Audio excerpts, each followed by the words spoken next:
itu kita nyanyi lagu ketika kita lagu sudah 38. Bahkan Yesus sahabat terindah 38.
Yang seterusnya dari uang satu dan yang menentukan.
Sekali lagi saya ucapkan selamat datang ke acara kebaktian kumpulan umum pada petang ini ataupun malam ini.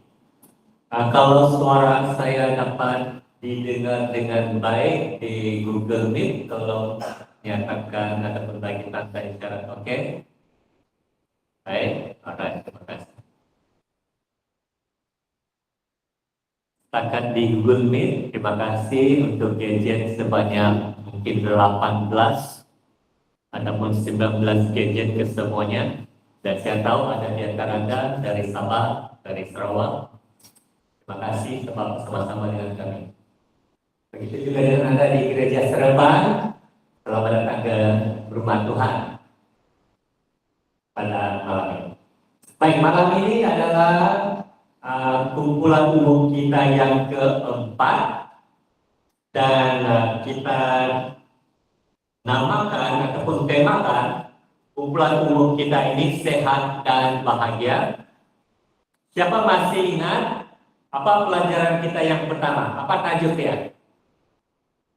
Senaman. Tajuk yang kedua, jantung. Tajuk yang ketiga, malam semalam, tekanan. Dan pada malam ini, malam yang keempat, kita akan belajar satu lagi tajuk, yaitu tidur. Mari kita berdoa. Tuhan Bapa kami di surga, terima kasih Tuhan di atas semua berkat Tuhan, pelindungan Tuhan, pimpinan Tuhan, kebaikan Tuhan, kemurahan hati Tuhan kepada kami sepanjang hari ini. Terlebih kami bersyukur kerana kami sekali lagi dipertemukan secara fizikal maupun secara layar melalui Google Meet untuk kami berkumpul bersama di acara kerohanian ini. Untuk kami mempelajari satu lagi topik, yaitu tentang tidur.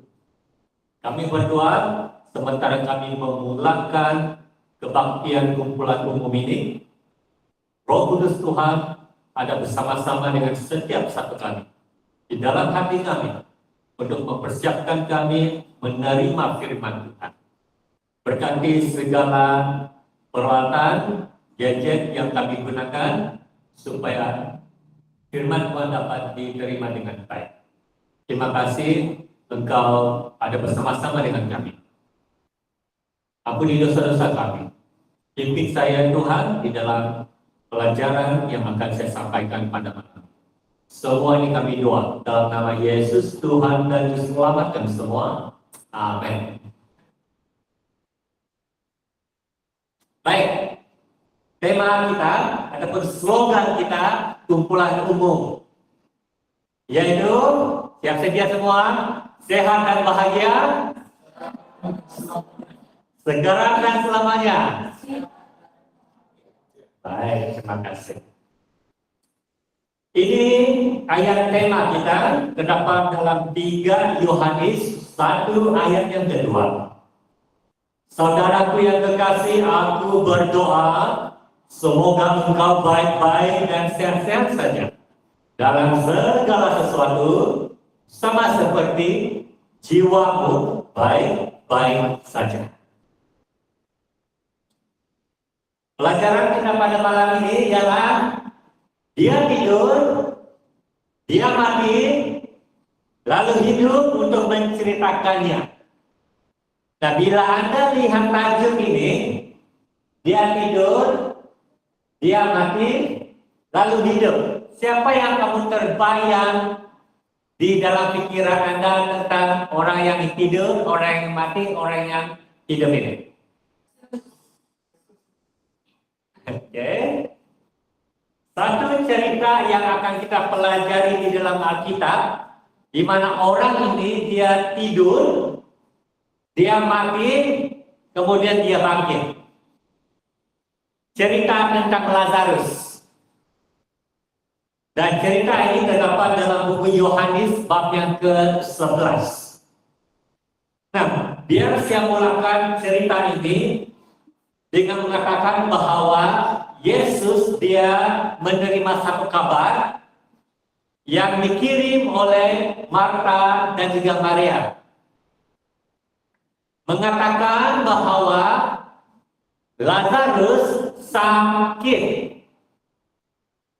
Dan apabila Yesus menerima kabar mengatakan Lazarus sakit, Yesus, Alkitab mengatakan dengan sengaja, Yesus dengan sengaja dia tinggal di mana dia berada selama berapa hari?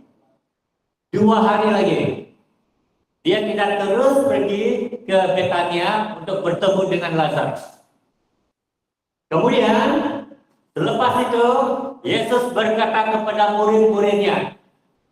Dia katakan, Lazarus, saudara kita, telah apa? Tertidur. Lihat perkataan ini. Lazarus, saudara kita, telah tertidur. Tetapi aku pergi ke sana untuk membangunkan dia dari tidurnya. Ini kata Yesus. Jadi bila murid-murid Yesus mendengar kata Yesus ini, apa respon murid-murid dia?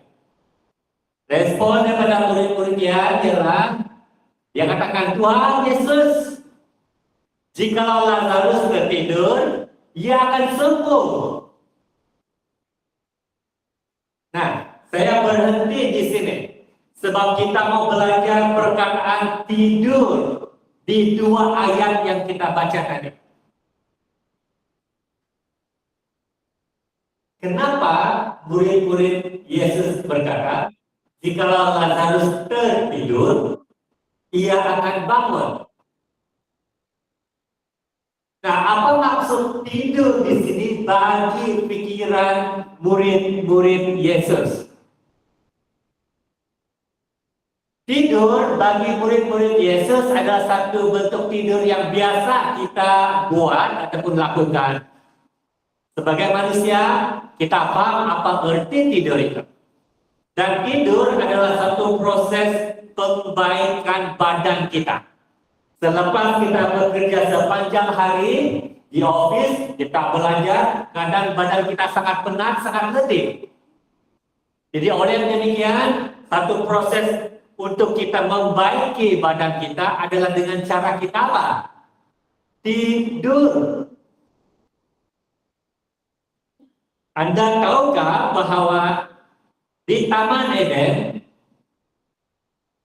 Tuhan Pencipta kita menggunakan tidur untuk melakukan mukjizat. Ada mukjizat yang berlaku apabila seseorang tidur di Taman Eden. Kita tahu ceritanya. Apa yang berlaku? Di buku Kejadian ada menerangkan, lalu Tuhan Allah membuat manusia itu. Nah, siapa manusia itu? Siapa? Adam kan? Tuhan membuat manusia itu ada apa? Tidur. Dan ketika Adam tidur, Tuhan Allah mengambil salah satu rusuk daripadanya, lalu dibangunkannya lah seorang perempuan. Apa mukjizat di sini sewaktu seseorang tidur? Tuhan melakukan mukjizat ini sewaktu seseorang tidur. Apa mukjizatnya? Mukjizatnya ialah seorang perempuan terbentuk. Macam mana perempuan ini terbentuk? Dari tulang rusuk si Adam. Oke? Ini mukjizatnya. Dan Anda tahu, sewaktu kamu tidur, sewaktu saya tidur, Tuhan masih melakukan mukjizat ini. Anda tahu ini? Bukan seperti Adam, waktu kita tidur ada satu tulang rusuk daripada kita terkeluar ataupun dicabut. Tidak. Tapi ada mukjizat lain yang berlaku sewaktu Anda tidur. Anda tahu apa mukjizat itu? Nah, kita pelajari apa mukjizat itu. Bila Anda tidur akan memudahkan penghasilan apa? Hormon pertumbuhan. Ini satu mukjizat ini yang mungkin kita tidak tahu berlaku dalam hidup kita. Kemudian apa lagi mukjizatnya? Apabila kita tidur menguatkan sistem imun pada manusia, daya tahan terhadap penyakit. Tidur membolehkan badan memperbaharui tenaga. Selepas sepanjang satu hari kita menghabiskan tenaga kita, energi kita, tidur boleh kasih kembalikan badan kita dengan tenaga. Yang keempat, tidur meningkatkan fungsi otak, daya ingatan, dan tumpuan. Dan yang kelima, tidur membuatkan kita sentiasa berwaspada. Jadi ini dia mukjizat-mukjizat, keajaiban-keajaiban yang berlaku sewaktu Anda dan saya tidur. Dan mukjizat ini sebenarnya sudah pun berlaku di Taman Eden dahulu. Sampai sekarang. Berapa banyak tidur yang diperlukan oleh seseorang? Seorang kanak-kanak, berapa jam mereka perlu tidur? Apa jangka Anda? Apa yang Anda tahu tentang tidur seorang anak-anak? 10 jam? 10 hingga 12? Baik. Kalau yang dewasa, berapa jam mereka perlu tidur? 8? 6? 7? Kadang-kadang memerlukan 9 sampai 10 jam tidur.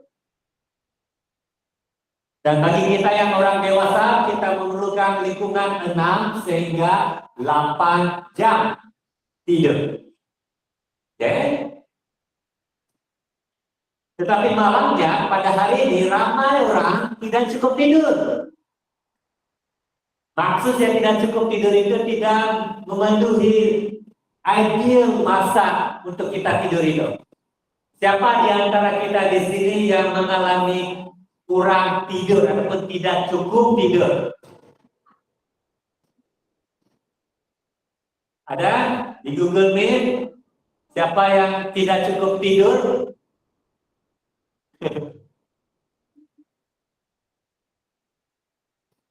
Ada akibat dia kalau manusia tidak cukup tidur.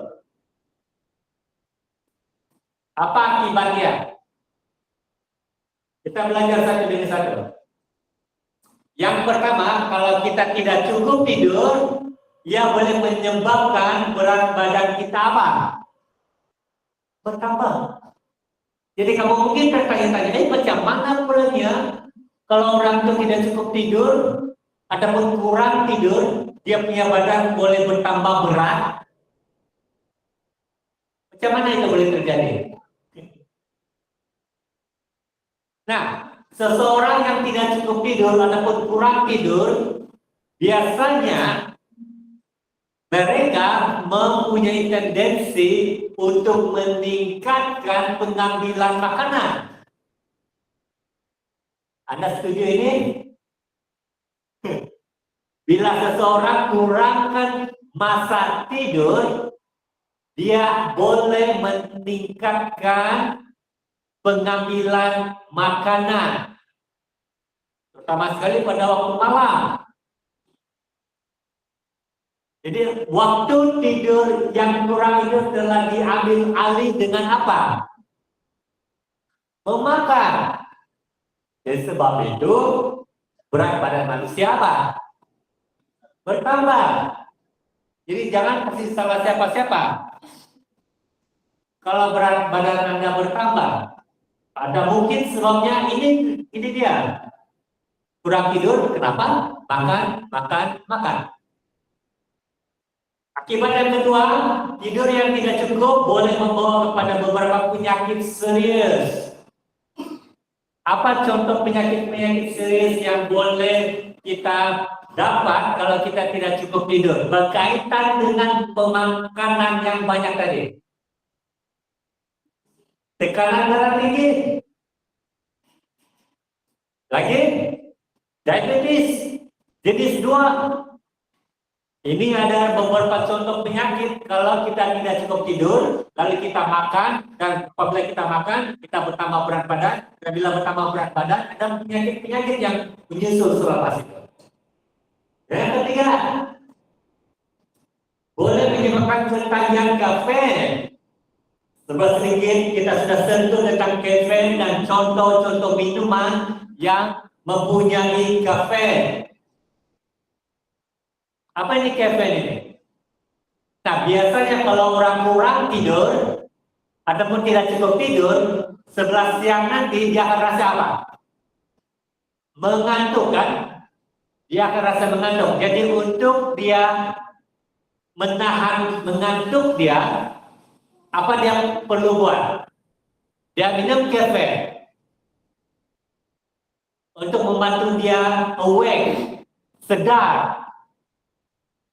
Tapi selepas beberapa waktu, dia punya tenaga akan hilang. Dia akan rasa sangat lemah. Jadi kalau ini berlarutan, tidak cukup tidur, siang minum kafein. Tidak tidur cukup, siang minum kafein. Ini akan menyebabkan ketagihan dan seterusnya. Kafein ini boleh mempengaruhi badan manusia. Yang keempat, kalau kita tidak cukup tidur, nah ini bahaya dia.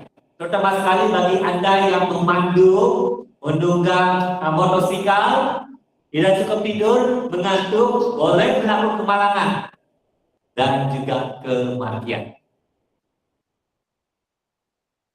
Jadi soalnya sekarang, bagaimana kita boleh dapat tidur malam yang lena?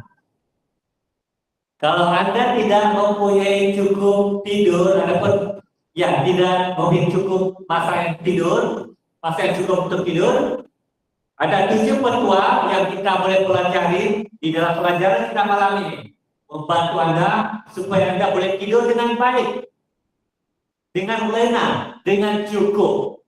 7 petua, kita pergi yang pertama. Kekal konsisten. Siapa di antara kita sini ada menetapkan masa untuk tidur dan masa untuk bangun? Masa bangun saja. Oke, pukul 6, alarm clock berbunyi, kita bangun. Terus kalau kita terus bangun, ada satu function di sana, apa kita panggil itu? Snooze. Pukul 6 snooze, 5 menit sambung tidur.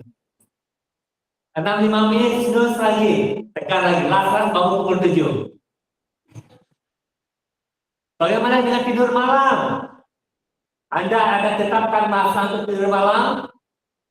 Jadi salah satu cara ialah kita perlu konsisten di dalam menetapkan masa tidur kita dan juga masa bangun. Jadi menggunakan masa tadi bagi dewasa 6 sampai 8. Jadi Anda boleh tentukan sendiri masa tidur Anda dan juga masa bangun Anda. Konsisten. Yang kedua, untuk dapatkan tidur lena yang bagus, beristirahat dengan mandi air panas, hangat. Ya, bila kamu mandi, boleh coba nih, air hangat. Atau dengan musik yang menenangkan. Jangan dengan musik, sekali lagi, jangan dengan musik yang rock-rock, yang kuat-kuat, yang menyebabkan kita boleh terjaga, yang menenangkan. Yang ketiga, tutup lampu. Siapa di sini boleh tidur kalau ada lampu? Ya, kalau saya tidur dan tiba-tiba kalau ada satu pintu terbuka dan ada cahaya masuk, walaupun pintu itu sedikit saya dibuka, saya boleh terbangun itu. Walaupun sedikit. Apakah lagi kalau langsung tidak tutup lampu? Jadi pastikan bilik tidur kita gelap dan selesa, lampu ditutup. Yang keempat, singkirkan barang elektronik. Tidak ada TV, tidak ada komputer di dalam bilik tidur. Nah, apa yang membuatkan kita manusia tidak cukup tidur? Sebab ada apa? Barangan elektrik bersama-sama dengan kita. Sebab itu kita punya mata sentiasa terbuka dan kita melihat screen, jadi kita tidak dapat tidur dengan cukup. Ini juga satu kelemahan saya mau jujurin, ini kelemahan saya. Kenapa? Setiap hari Sabtu ataupun hari Ahad ada main bola, Premier League. Apalagi lagi kalau pasukan saya Manchester United main bola sepak. Ya, kadang-kadang game bola sepak pukul 12.30 pagi baru mau mulai. Bayangkan mau 2 jam, berapa siap itu? 2,5. Jadi baru 2,5. Kalau bagus kalau saya dapat tidur terus.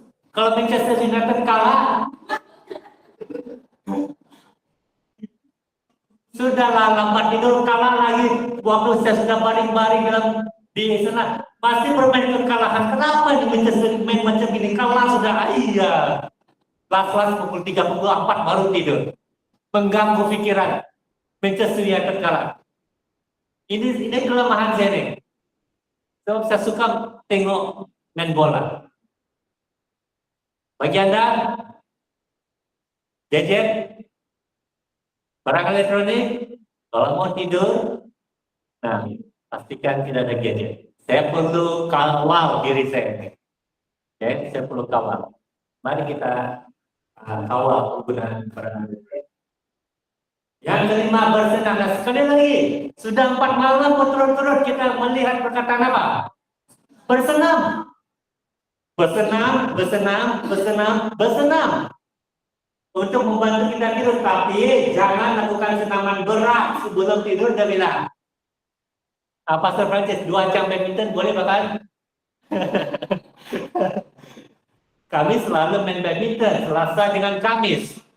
Kalau tidak banyak orang 1 jam, kami boleh main. Kadang-kadang tambahlah 1,5 jam. Paling lama lah 2 jam kami main, 7 sampai 9. Tapi saya rasa itu pun boleh-boleh lah, tidak juga agresif sangat mau bersuka, berfellowship, berpeluh. Oke. Tapi jangan sampai momen sukan yang sampai pukul 12. Pukul 1 main futsal, main badminton. Tidak bagus itu. Bersenam bagus, tetapi perlu buat dengan baik dan betul. Yang keenam, jangan minum alkohol ataupun kafein. Dan yang ketujuh, makan malam 3 jam sebelum tidur. Oke. 3 jam sebelum kamu tidur sudah kamu berhenti makan. Oke. Supaya kamu dapat perut kamu dapat apa? Berehat. Ya 3 jam, makan 3 jam sebelum tidur. Jadi ini 7 petua untuk Anda tidur lena. Saya tambah lagi 3.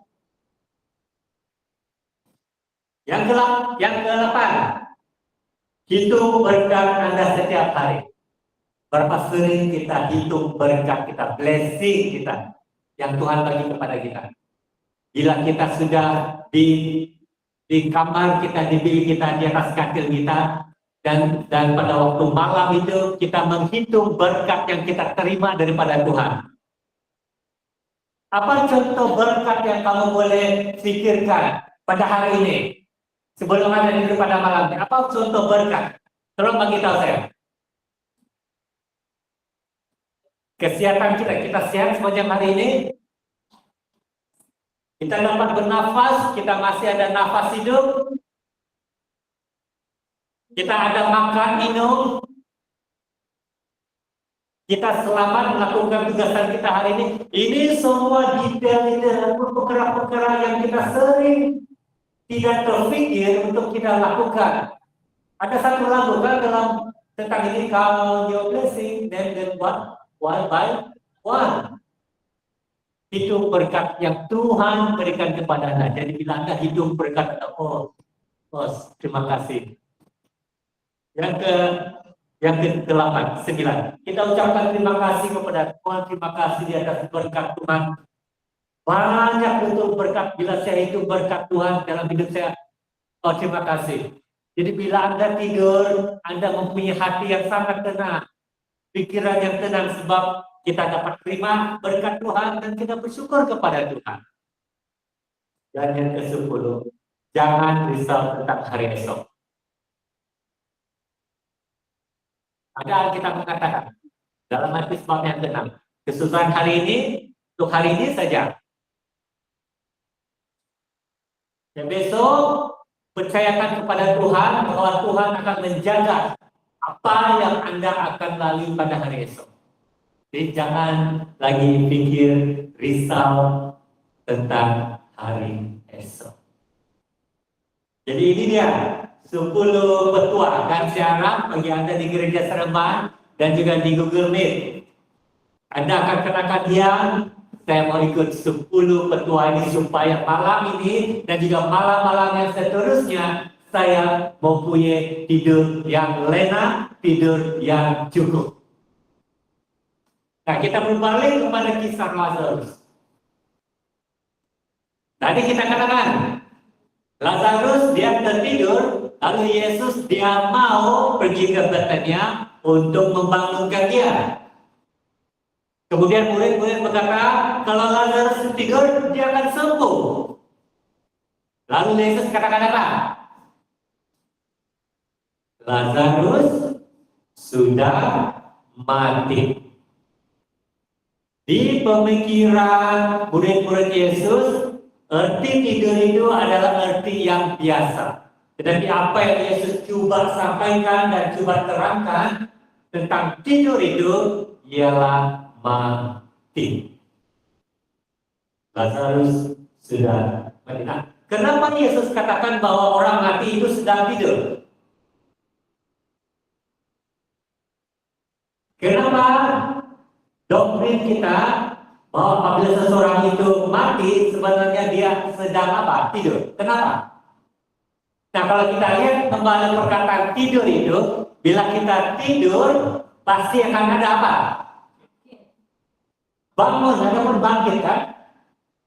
Ya, bila kita tidur malam ini, besok pagi kita bangun, kita bangkit. Begitu juga dengan hal kematian. Bila orang mati, bila seseorang mati, suatu masa nanti akan ada kebangkitan bagi orang yang mati. Sama ada orang itu selamat ataupun orang itu tidak selamat, pasti akan ada kebangkitan. Dan kita tahu di dalam buku Wahyu ada mengatakan tentang kebangkitan pertama dan juga kebangkitan yang kedua. Jadi poinnya di sini, orang yang mati sebenarnya sedang apa? Jadi bagi kita yang mempunyai saudara mara, ahli keluarga, kawan-kawan yang sudah tidak ada lagi, mereka sedang tidur. Dan suatu hari nanti mereka akan dibangunkan. Nah, apa yang berlaku pada kematian? Sebelum kita sentuh tentang kematian, kita perlu belajar dulu tentang kehidupan. Dan untuk kita belajar tentang kehidupan, kita perlu berbalik di buku Kejadian. Terutama sekali tentang penciptaan Adam. Masih ingat macam mana Tuhan mencipta Adam? Ini cerita dia. Lihat ini betul-betul. Tuhan Allah membentuk manusia itu dari debu tanah dan menghembuskan nafas hidup ke dalam hidungnya. Demikianlah manusia itu menjadi makhluk yang hidup.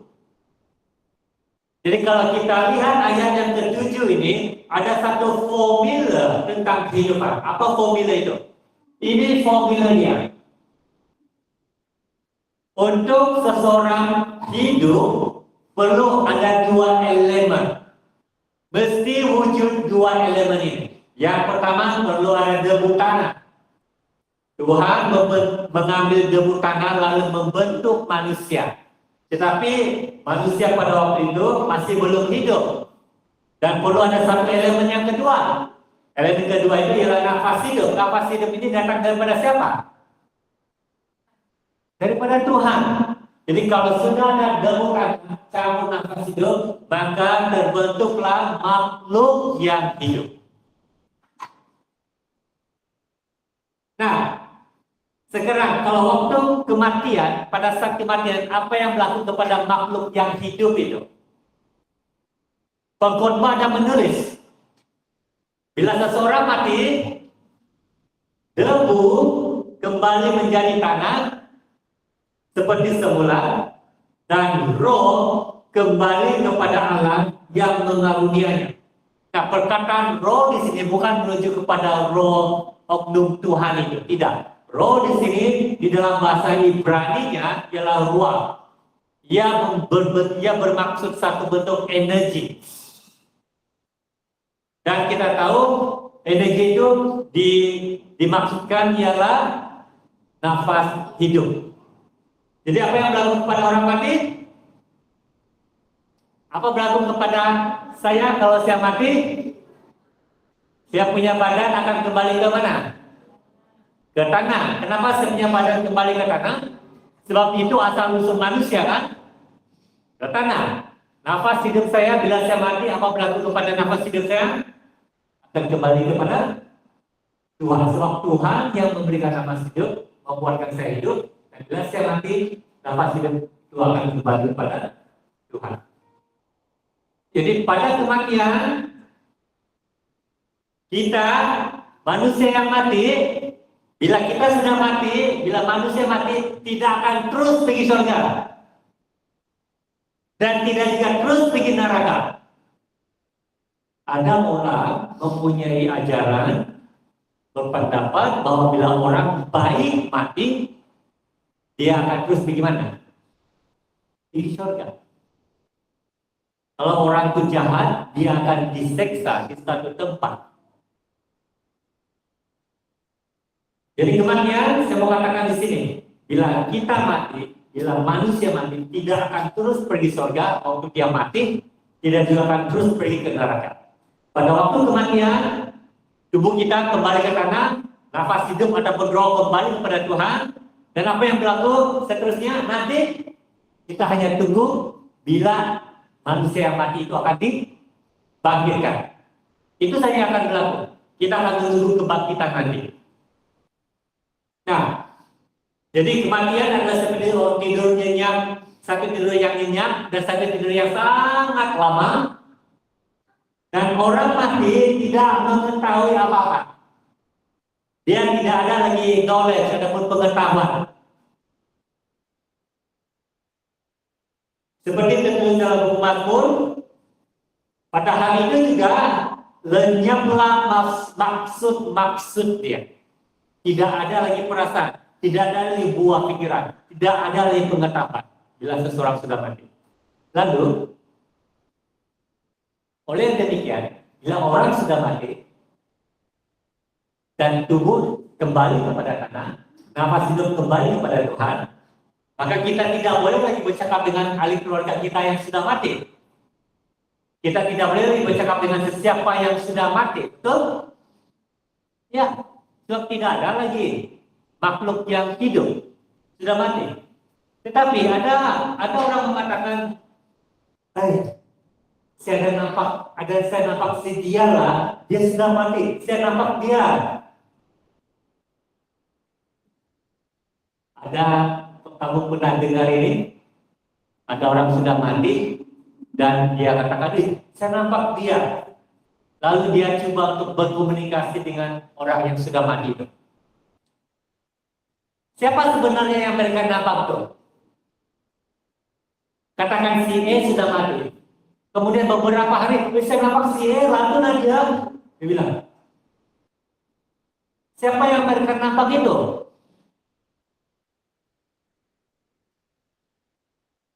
Dalam buku Wahyu ada tertulis, itulah roh-roh setan yang mengadakan perbuatan ajaib. Setan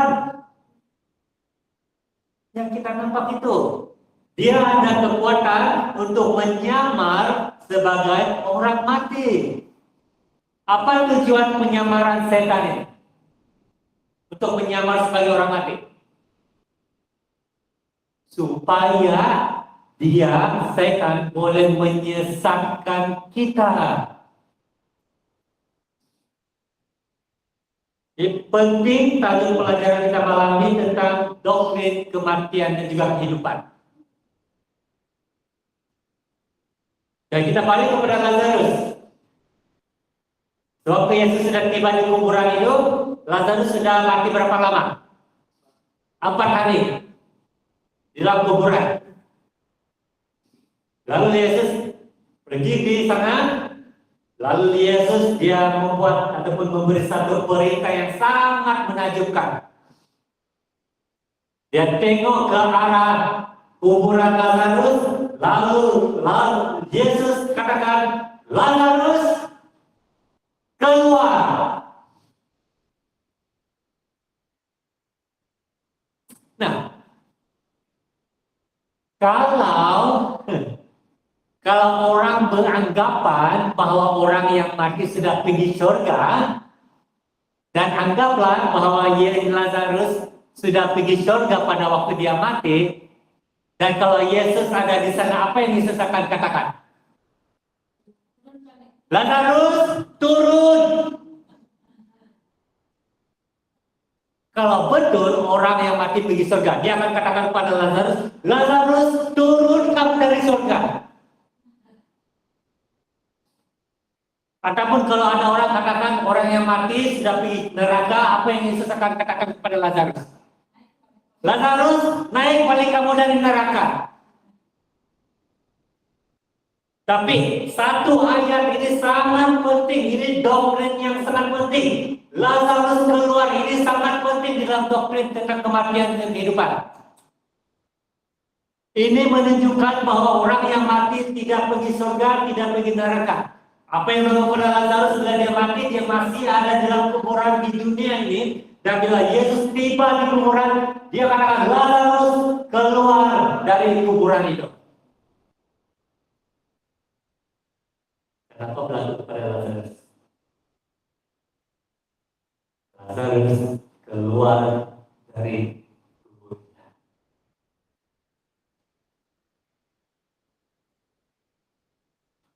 Saudara-saudari, kisah tentang Lazarus di dalam Yohanes bab yang ke-11 boleh menjadi kisah Anda dan kisah saya pada hari ini.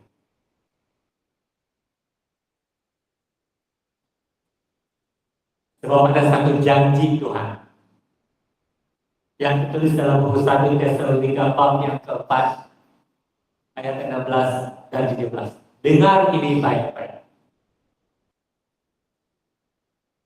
Tuhan sendiri akan turun dari surga dengan seruan. Dan orang-orang yang mati dalam Kristus, mati dalam Yesus akan bangkit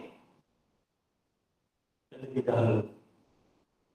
Dan sesudah itu kita yang hidup, yang masih tinggal, akan diangkat bersama-sama dengan mereka dalam awan menyosong Tuhan di angkasa.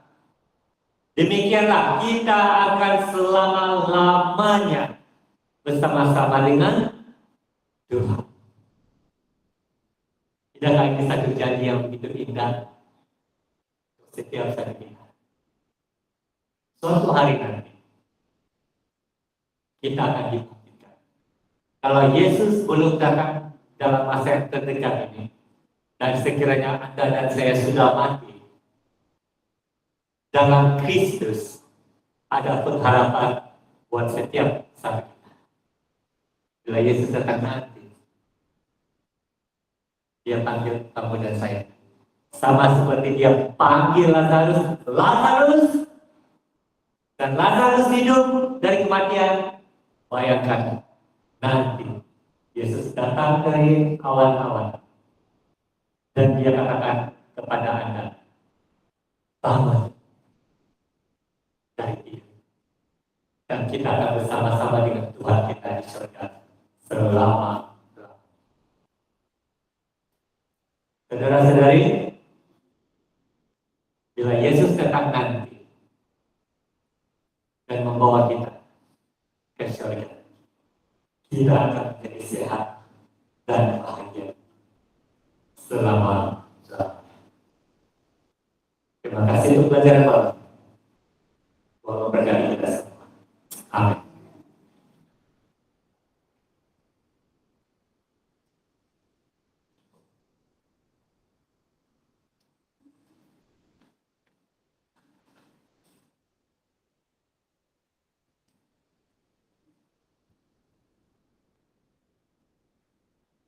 Terima kasih.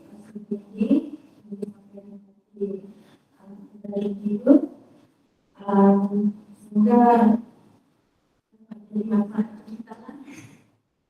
Oke, lalu untuk kita hari ini kita buka surat 190 untuk yang hari.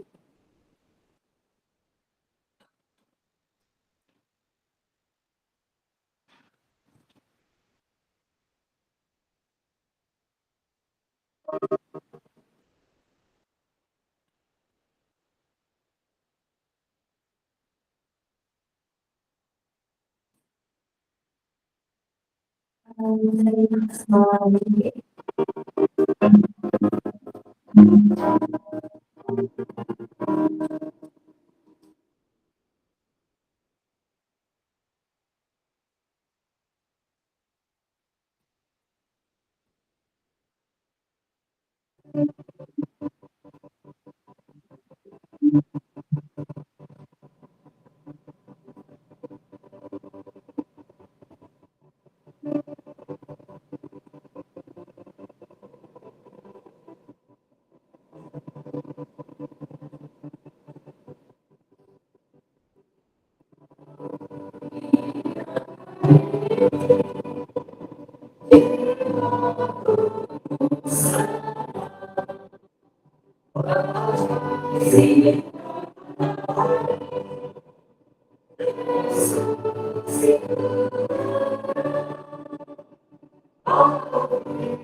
Mari kita berdoa.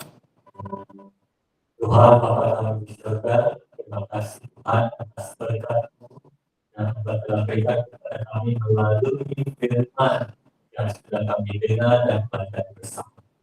Tuhan di surga, terima kasih karena mukjizat yang Tuhan boleh lakukan dalam hidup kami sewaktu kami tidur pada malam hari. Dan terima kasih juga karena suatu hari nanti kami mempunyai pengharapan di dalam Yesus. Bila Yesus datang kembali, Yesus akan membangunkan kami, membangkitkan kami dari tidur kematian kami, untuk kami menerima kehidupan kekal yang Tuhan sediakan, untuk kami tinggal bersama-sama dengan Tuhan Yesus di kerajaan surga suatu hari nanti. Tolong kami supaya pada hari ini kami boleh membuat satu keputusan yang sangat penting, supaya kami terus percaya kepada Tuhan dan menerima Yesus sebagai Tuhan dan Juru Selamat pribadi. Terima kasih atas janji-Mu yang indah. Terima kasih Kau sudah memberkati acara kumpulan umum kami pada malam ini. Semua ini kami doa dalam nama Yesus Tuhan dan Selamat kami. Amin. Baik, terima kasih. Dan saya mau buat satu pengumuman di sini. Pada hari esok, Jumat Sabat, kita akan mendengar pelajaran yang akan disampaikan oleh Pastor Kozel. Pastor Kozel ialah pengarang penata layanan keluarga dan juga penata layanan MAUM. Jadi Pastor Kozel yang akan memberikan pelajaran besok Jumat malam 8. Begitu juga dengan kebaktian hari Sabat kita di gereja ini. Jadi kita akan memberi perhatian kita dan juga masa kita untuk pelajaran yang akan kita dengar besok malam dan juga pada hari Sabtu oleh Pastor Alfonso. Terima kasih untuk malam ini dari Gereja Seremban dan juga untuk Google Meet. Tuhan memberkati kita semua. Kita jumpa lagi.